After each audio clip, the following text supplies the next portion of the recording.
Here I am, part 5. Did you miss me? The story of how I went from hiring my stepsister to getting her arrested and firing her. Not even like a year later. But there's been a lot of parts leading up to this, and honestly, I have sat down a few times to record this, and I just haven't been in the headspace. I've been wanting to be positive. I've been not honestly caring about any of this drama or whatever. I've just been doing my own thing.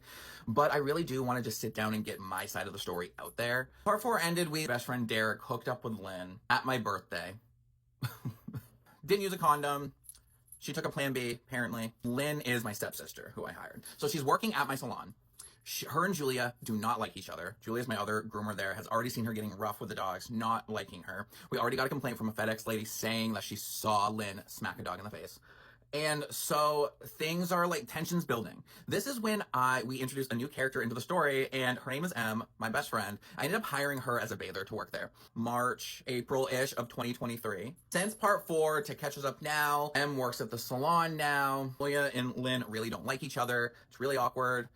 We went on a few Six Flags trips. I paid for Lynn and whatever boyfriend she had at the time. Things at work are getting hectic. Business is, for whatever reason, just kind of slowing. It might be the fact that Lynn was she was overworking herself. She was booking herself way too many dogs before she was in a full groomer yet. I haven't even fully trained her at this point yet. She was really good at what she knew, but she needed to learn more and become a polished groomer. She was overbooking herself because she just was wanting to make so much money. She wanted more and more money. Hadn't even graduated high school yet. She's about to graduate high school. She has no bills. Her only bill is car insurance and a cell phone. And the cell phone, her father, Jake, never even asked her for. He was scared to ask his daughter for the money that she owed him. Whatever. She loaded up her schedule with too many dogs, and she was getting stressed out, and I don't think she was pushing out good work. But when she actually tried and wasn't just caring about just the money, she could do quality work. She had really good potential to become a good groomer. And so I like to be very transparent with my business, and I like my groomers to just have full access to the schedule, be able to block off time if they need to or whatever, and look over the dogs they have. So everyone has access to the schedule. And Lynn would just go in and start taking all the dogs and literally just leave dogs for me. And then Em was just a bather, so she's just washing the dogs for us. Would just leave dogs for me and her, and Julia wasn't getting any dogs. There would be even dogs people, Julia would talk to them and make the appointment for her, and then Lynn would move the dogs under her and be I don't know what happened. So I had to set the rule, and so annoying. I'm all right, so we can't touch anyone's dogs. Lynn was still doing it, and said that when she'd move a dog from Julia to her, she'd be oh, I didn't do it, I don't know. Just all that stupid bullshit again. I just feel really bad that Julia, because I at this point had become good friends with Julia too. This is when I started having issues with Julia calling out a lot, not showing up a lot, and I think because she didn't want to be around that energy of Lynn actively coming for her. And I just feel really bad that a hostile work environment was created for her, because she probably also because she did come to me and tell me things that she thought Lynn was being too rough, and then Lynn would always say she's lying and all this stuff. And then so I think it got to a point where Julia felt like she couldn't come to me because it was my sister, and I really hate that happened. So I going forward as a business owner, I'm making sure there was zero bullying, zero any of that, because I don't like any of that stuff. I want us all to be a good cohesive unit. I want us to help each other thrive and we all make money. I don't want to be trying, it's not supposed to be a competition where you're stealing from your coworkers. For the past few months, Lynn had been really complaining about her back hurting, always having a bad back. So she ends up and goes and gets an x-ray. And one day we finish up grooming. Everyone's gone besides me and my boyfriend and Lynn. And she's looking at her my chart on her phone of the x-ray. And as she's reading it off, I noticed her face kind of changes, and she you'd see confusion or I don't know what. And she goes, "It says fetal skeleton. What does that mean?" And I was like, "That means that you have a fetus." So we run and get a pregnancy test. She takes the pregnancy test, leaves the wrapper in the bathroom of the salon. So the next day Em comes in and is she's who's pregnant? And so if she wanted to be a secret, she didn't do it that well, because the other girls instantly found out. And the pregnancy test was positive, and she was 5 months pregnant. And so I don't know if she's was lying to me and knew she was pregnant before that, or she just didn't know. Because she'd never been pregnant before. So she's 5 months pregnant. Which is crazy, because up until this point, for the first 5 months, she was we went to Six Flags, she went on every roller coaster, she'd been drinking, smoking weed, chugging energy drinks every day. She did that throughout the whole pregnancy, but she finds out she's pregnant.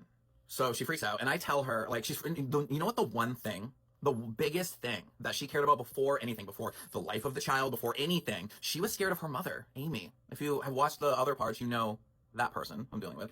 But she's the type of person that her daughter was so scared to tell her that she was pregnant, she planned to get an abortion.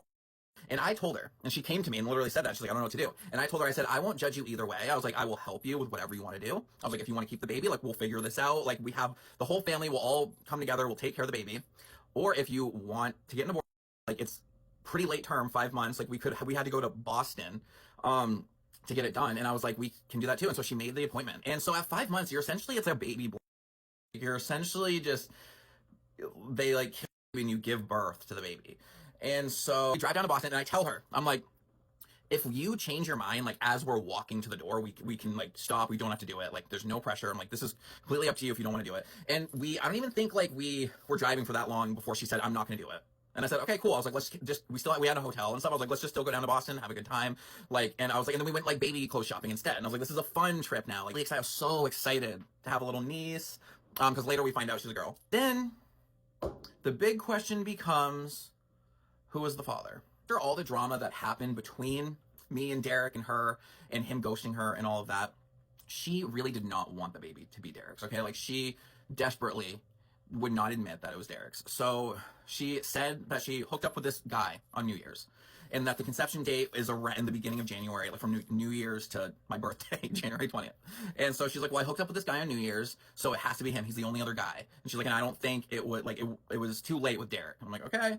So it's him. She starts like dating this guy. She's getting like more and more pregnant. And it was really strange. She started showing like after she found out. It was really weird. Like within like a day or two, she was like showing. We're like, whoa, like her body was like not showing when she didn't know. It was crazy. It's weird how the body does that. And so she starts dating this guy she hooked up with on New Year's. He wants a test, and so she has him. They go and do like a test where the baby's still in her, and they test the DNA, and it was a lot of money. It's like $1,600 or something. He paid for it, and the baby wasn't his. And before that, he said like, I'll be with you no matter what. I guess that's what she was saying. And then once he found out it wasn't his, he was like, dip. So before, when I said it was only either Eric or this guy, well, actually there's another guy, and so there's another guy. I'm like, okay. Lynn happens to tell Amy, her mother, about this, that she thinks it's this guy.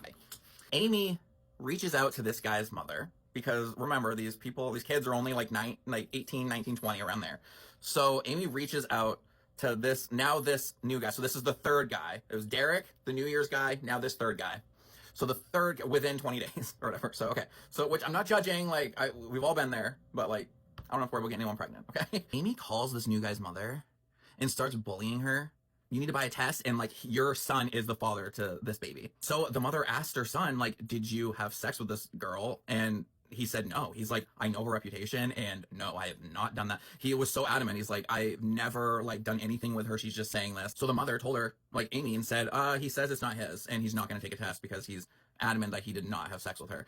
And so Amy continues to like bully her, and I actually have text messages that Amy sent this woman. And you know how I got these? Because the woman, the mother of this new guy, used to be babysat by my mother when she was younger. So my mom was just minding her own business one day when this new guy's mother messaged my mom and said, who is this Amy chick? Why is she harassing me? What's going on? My mom was just dragged into it and now knows all the tea. Lynn and Amy don't even know that my mom knows about this guy being tested. Like, they haven't even told people that there was this third guy. And this doesn't stop at 3. So let's read the messages. I'll put them up here. Amy says, I talked to her and we've both decided that we both aren't willing to purchase the test because it's not financially doable. Okay. I understand your concerns and I've expressed those to her as well. Also, can we stop right there? The amount of money at this point that Lynn was making, like, I was paying her really good money. She was doing a lot of dogs. She was 1099 contractor, so didn't get taxes taken out. So she was getting paid on average about like $1,500 a week. I'm not even exaggerating. As a high schooler, just graduated high school, like, doesn't have any bills, was still living at home. And like, okay. So she had the money for it, is all I'm going to say. Okay, actually, I just saw the date on this. This is actually once the baby was born. Okay, this is after the baby was born that we had this drama. Oh, so this is kind of out of order, but let's just do it. She continues to tell me that the only other potential fathers have taken tests with negative results. So blank is the only one left who hasn't. We also agree that we wouldn't want him to be part of her life if he doesn't choose to be. And it's seeming that's the case. He's claiming he never even touched her. Like, they don't even know. She's saying this, and they haven't even tested him yet. Don't even know if he's the father yet. In no hurry to have the state chase him down for child support at this time. I totally hear concerns while also, she put in quotes, trying to put myself in your shoes. Because, like, earlier, she was like, put yourself in my... Amy is such a bitch. And my biggest hope is that $300 doesn't end up being a deal breaker for the possibility of a relationship with the baby. The kid did not ever decide to take a test. Like, he said, I am not testing because I did not have sex with her. So they did a grandparent test. I didn't even know that was a thing. So they tested the baby against the grandparents without the son even knowing. So if he sees this video, I guess I'm going to out him too, but I'm not going to use names. And lo and behold, he's not the father because he never had sex with her. Like, Lynn was lying to her mother for whatever reason. And that is so embarrassing. That is so embarrassing that the text messages and stuff that she was bullying her and saying, like, oh, I hope $300 isn't worth not having her in her life. It's not even his kid, bitch. It's not even his kid. Like, it's so insane. So we have to jump back to when Lynn was still pregnant, okay? One guy tested. She eventually ends up testing the other guy once the baby's born, 2 down. So there's Derek. And then there was another guy, which is her ex-boyfriend, and that's the one that she claimed was the father for the longest time, was the ex-boyfriend, until he inevitably took a test, and it wasn't his. So the only option left now that 3 guys were tested is Derek, unless she hooked up with another guy in that period. So I'm pretty sure it's him. That's a whole other thing. At this point, Lynn is like getting super pregnant. I pay for another vacation. Go down to Miami. She doesn't pay for anything. She might have like paid for parking once or something. Things are starting to get really heated between Lynn and Julia. Lynn's energy in the salon is just really hard to be around too. Like, she's very negative. She hates every dog. She hates this. She doesn't make enough money. Hates that. Like, it's very negative. This dog's annoying the whole time. So it is like rough to work around. And then I guess someone called and said like they didn't like Julia's grooming. And so Lynn had to go into the notes and said, the owner said it looks like a toddler did it, just to be a bitch, just to like rile Julia up. That's not necessary. Julia read the notes and was just like, she's such a bitch. Julia comes in that day, already pissed. Lynn is always in a bad mood. Go to part 6 to see the blow up that had Julia walk out of the salon. And only a few months after that, got my sister fired.